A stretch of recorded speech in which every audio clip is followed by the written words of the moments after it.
بسم اللہ الرحمن الرحیم۔ ناظرین السلام علیکم۔ آج ہمارا 8واں سیشن ہے۔ اس سے پہلے 7 سیشن ہم کر چکے ہیں اور انگنت مسائل کے حل آپ کو پیش کر چکے ہیں۔ ہم نے پہلے غریب آدمیوں کے مسائل کہ اس کو کس طرح گھر ملے گا، اس کو کیسے نوکری ملے گی، اس کے بچے کیسے پڑھیں گے، اس کے بچوں کی صحت کا کیسے انتظام ہوگا، ملک کیسے صاف ہوگا، تو یہ چیزیں انصاف ملک میں کیسے آئے گا، یہ سب چیزیں کرنی ہیں۔ آج جو ہے میں انڈسٹری کی بات کرنے چاہتا ہوں کہ کس طرح ہماری انڈسٹری ترقی کر سکتی ہے۔ جو اس وقت سسٹم ہے اس میں تو جو انڈسٹریز ہیں روزانہ یہی خبر آتی ہے 100 ملیں بند ہو گئی ہیں، 100 فیکٹریاں بند ہو گئی ہیں، فلاں چیز ہو گئی، پیچھے ہو گیا، آگے ہو گیا، بجلی نہیں ہے، پانی نہیں ہے۔ تو یہ جو پرابلمز ہیں اس کو حکومت تو اب تک اس کو حل نہیں کر سکی، اور آپ جانتے ہیں کہ جب تک کہ ملک کی انڈسٹری ترقی نہیں کرے گا ملک ترقی نہیں کر سکتا۔ یہ ساری دنیا کا اگر ہم مثال دیکھیں تو انڈسٹری نے ترقی کی ہے تو پھر ہر طرف خوشحالی آئی ہے، کیونکہ نوکریاں ملتی ہیں، اس سے ہر جگہ نوکریاں ملتی ہیں۔ جہاں انڈسٹری لگا لو کہ وہاں ہزاروں آدمی کی نوکری پیدا ہو جاتی ہے۔ انڈسٹری کے لیے سازگار حالات کیا ہونے چاہیے؟ مزے کی بات یہ ہے، پہلا تو یہ ہے کہ جیسے آپ جانتے ہیں کہ ہمارے پاس زمین تو وافر ہوگی تو ہم ہر انڈسٹری کے لیے زمین فری دیں گے اور انڈسٹریل اسٹیٹ میں دیں گے۔ لوگ کہیں گے یہ کیسے ممکن ہے؟ بھائی میں نے ابھی تو آپ کے سامنے ثابت کیا ہے کہ زمین کس طرح گورنمنٹ کے پاس آئے گی، کتنی آئے گی، جتنی لینی چاہو گے آئے گی، اور اس کے بدلے پھر آپ ان چیزوں کو ہر قسم کی بندش جو ہے نا انڈسٹری پہ سے ختم کر دیا جائے گا۔ انڈسٹری کوئی کسی قسم کا ٹیکس نہیں دے گی، اس کا مالک کسی قسم کا کوئی ٹیکس نہیں دے گا۔ مالک اگر ٹیکس دے گا تو وہ اس چیز پہ ٹوکن خریدے گا جو وہ اپنے گھر کے لیے استعمال کرے گا، یا وہ جو گاڑی خریدے گا جس پہ بیٹھ کے وہ فیکٹری جاتا ہے اور آتا ہے، اس کے بچے سارے کرتے ہیں، اس گاڑی کی کا ٹوکن خریدے گا، جس گھر میں رہے گا اس کا ٹوکن۔ انڈسٹری کے لیے بلڈنگ بنائے گا تو اس پہ کوئی ٹیکس نہیں دے گا۔ انڈسٹری کی ہر چیز جو باہر سے منگوائے گا اس کے اوپر کوئی ٹیکس نہیں ہوگا۔ سو انڈسٹریلسٹ پہ ہر قسم کی ٹیکس کی چھوٹ ہے۔ اس سے بڑی خوشخبری اور کیا ہو سکتی ہے؟ باہر سے آپ مشینری منگوائیں گے تو اس پر پرچیز ٹیکس نہیں ہوگا۔ اس میں ایک کنڈیشن ہونی چاہیے کہ جو چیز پاکستان میں بنے اس کا را مٹیریل پاکستان میں ہی ہونا چاہیے، تو پھر تو ہم کمپیٹ کریں گے آسانی سے۔ اب دیکھنا یہ ہے کہ حکومت کا رول اس میں کیا ہوگا۔ حکومت کا کوئی رول نہیں، حکومت صرف معیار مقرر کرے گی، اور پہلا ہدف ہوگا لائف گارنٹی۔ آپ کوئی چیز اپنے را مٹیریل کی بنائیں گے، جتنی بھی اس کے اوپر قیمت آئے وہ بنانے والا قیمت فکس کرے گا، لیکن اس کی گارنٹی لائف ہونی چاہیے یا لائف کے برابر ہونی چاہیے۔ تو حکومت اس کے لیے معیار مقرر کرے گی۔ فرنیچر ہے، اب فرنیچر کی تھوڑی سی میں مثال دیتا ہوں کہ ہمارے ملک میں کیا ہے۔ آپ چلتے ہیں باہر سے، آپ ملتان سے آتے ہیں، لاہور میں انٹر ہوتے ہیں تو شروع میں پہلے ایک پرانی بات ہے یہ، وہاں پہ فرنیچر بڑا ہوتا تھا سڑکوں کے دونوں طرف، صوفے خاص طور پر. اور پتہ کرنا جی یہ 1 2 3 1 اور 2 اور 3 سائز کے صوفے جو ہیں، اس کو 1 2 3 کہتے ہیں، 6 سیٹر بنتا ہے یہ. اس میں اس کی قیمت وہ کہہ رہے تھے کہ 3000 روپے کا ہے جی، نیا بنا ہوا. ذرا آگے آ جائیں آپ تو ملتان روڈ پہ چڑھ جاتے ہیں، تو ملتان روڈ پہ بھی تقریباً 100 دکانیں ہیں فرنیچر کی. تو وہاں پہ جب میں نے پتہ کیا تو وہاں پتہ چلا جی کہ یہ 10,000 روپے کا صوفہ 1 2 3 کا مل جاتا ہے، 6 سیٹر. میں آگے چلتا گیا تو جب میں مکلور روڈ پہ پہنچا تو اس کی قیمت 20,000 ہو گئی. شکل و صورت سے بھی بہتر ہونے لگا. سب نئے کہتے تھے نئے ہے، اس میں اس کی لکڑی ہے، شیشم کی ہے، فلاں ہے یہ. خیر پھر میں گلبرگ گیا تو اس کی قیمت اور بڑھ گئی، ڈیفینس گیا تو اس کی قیمت اور بڑھ گئی. اب مجھے بتائیں کس کا معیار صحیح تھا؟ یقین کریں جو ڈیفینس میں بنتا ہے اس کا معیار بھی ٹھیک نہیں تھا.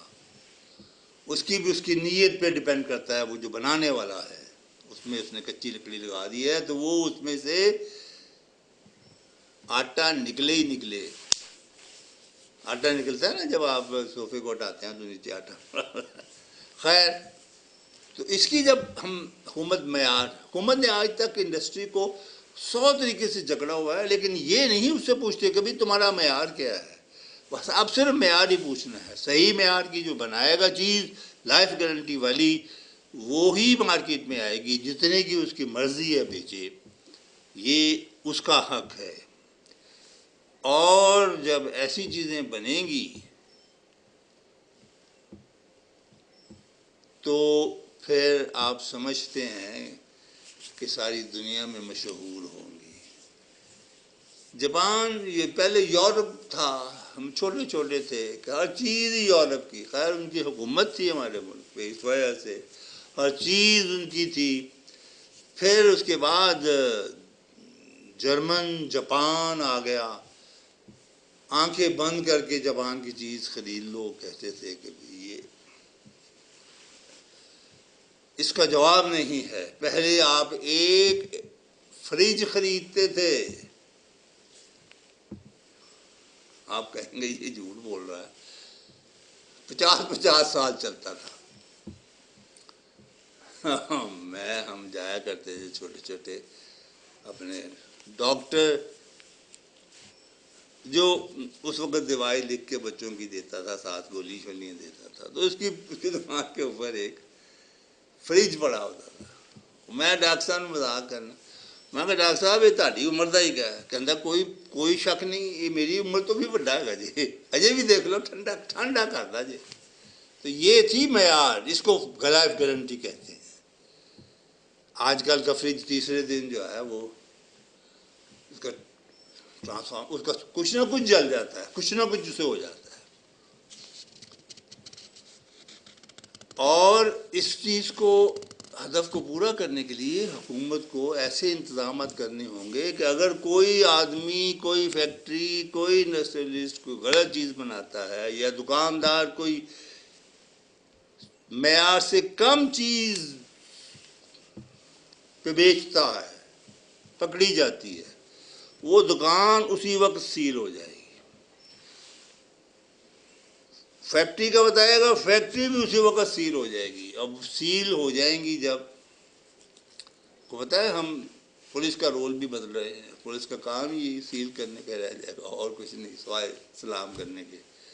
تو یہ ان سے ہم لے رہے ہیں واپس پولیس سے تفتیش لیں گے تو پھر ان کا یہی کام ہوگا کہ جا کے دکانیں سیل کرو، گھر سیل کرو. بس پھر وہ عدالت میں جائیں گے، عدالت جا کے اپنا کیس پیش کریں گے، پھر جا کے جرمانہ پیش کریں گے، پھر جا کے لکھ کے دیں گے کہ توبہ ہماری، آگے سے غلط چیز نہیں دیں گے، نہیں بنائیں گے. پھر شاید جا کے وہ دکان کھل جائے، لیکن اس کا وہ دیں گے، اس کا جانا بھی دیں گے. ایک چیز انڈسٹری کے بارے میں، جب انڈسٹری صحیح چیزیں بننی شروع ہو جائیں گی، یقین کریں کہ ساری دنیا پاکستان اموڑ آئے گی اس کو چیزوں کو خریدنے کے لیے. لائف گارنٹی کی چیزیں اب دنیا میں نہیں بنتی ہیں. اب تو پہلے جو ڈیک تھا وہ 50,000 روپے کا ہوتا تھا. اچھا اب وہ 5,000 کا ہے. کیا وہ بڑھیا ہو گیا؟ کہتے ہیں جی کمپیوٹرائز ہو گیا، بہت بڑھیا ہو گیا، بہت چیزیں لگ گئی، لیکن انہوں نے اس کا معیار ختم کر دیا.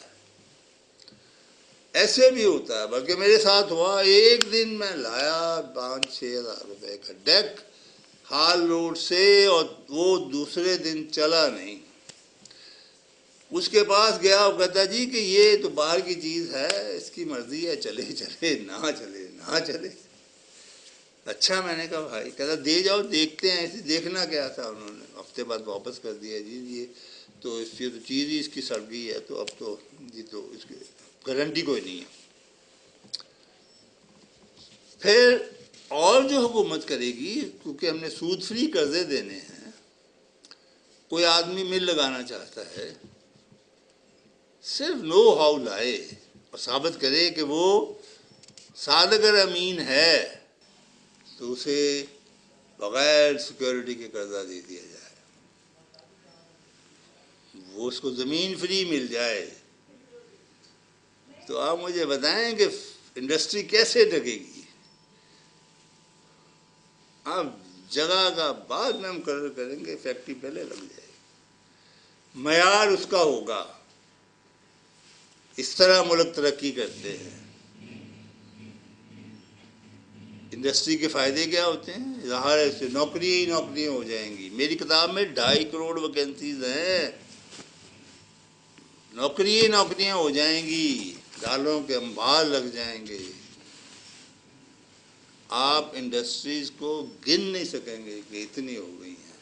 صرف انیشیٹو کسی کی، کوئی غریب آدمی اگر کوئی انیشیٹو لینے والا ہے اور وہ صادق اور امین ہے، تو وہ کروڑوں روپے کی فیکٹری صبح شروع کر سکتا ہے، اگر وہ سمجھتا ہے کہ وہ اس قابل ہے. اور قرضہ دینے والے سمجھتے ہیں کہ ہاں یہ کام کر لے گا. آج کل کیا ہوتا ہے، قرضہ لینے والے جو ایم پی ایم این اے ہیں، انہوں نے اپنے بچوں کو قرضے لے دیے، خود قرضے لے لیے، اور آج تک وہ ادا نہیں کیے. یہی کہتے رہتے ہیں جی وہ معاف کروا لیے. معاف کیا کروا لیے؟ کھا لیے انہوں نے، ان کا بیڑا گرک ہو. خیر، انڈسٹری کا صحیح ہونا صرف ایک بات پہ کہ معیار صحیح مقرر کر دو، باقی اللہ کے ہاتھ میں چھوڑو. دیکھو کیا ہوتا ہے، کس طرح ترقی ہوتی ہے، کس طرح نوکریاں پھیلتی ہیں، کس طرح خوشحالی ملک میں آتی ہے. میری آپ سے ریکویسٹ ہے کہ اس چیز کو آپ لوگوں تک شیئر کریں اور لوگوں کو کنونس کریں کہ اس کو، حکومت کو کہے کہ اس کو فالو کرے. یہ کوئی مشکل نہیں ہے. ایک محکمے کا سیکرٹری اگر یہ بلند آواز کہے کہ میرے ملک میں کل سے کوئی غیر معیاری چیز نہیں بنے گی، وہ فکس کر دے، ہر ایک کی معیار فکس کر دے، اور پھر دیکھیں کیا ہوتا ہے. پھر ہونا کیا ہے، پھر پبلک آپ کے ساتھ ہوگی اور کام ٹھیک ہو جائیں گے. اس کے ساتھ ہی میں آپ سے اجازت. خدا حافظ.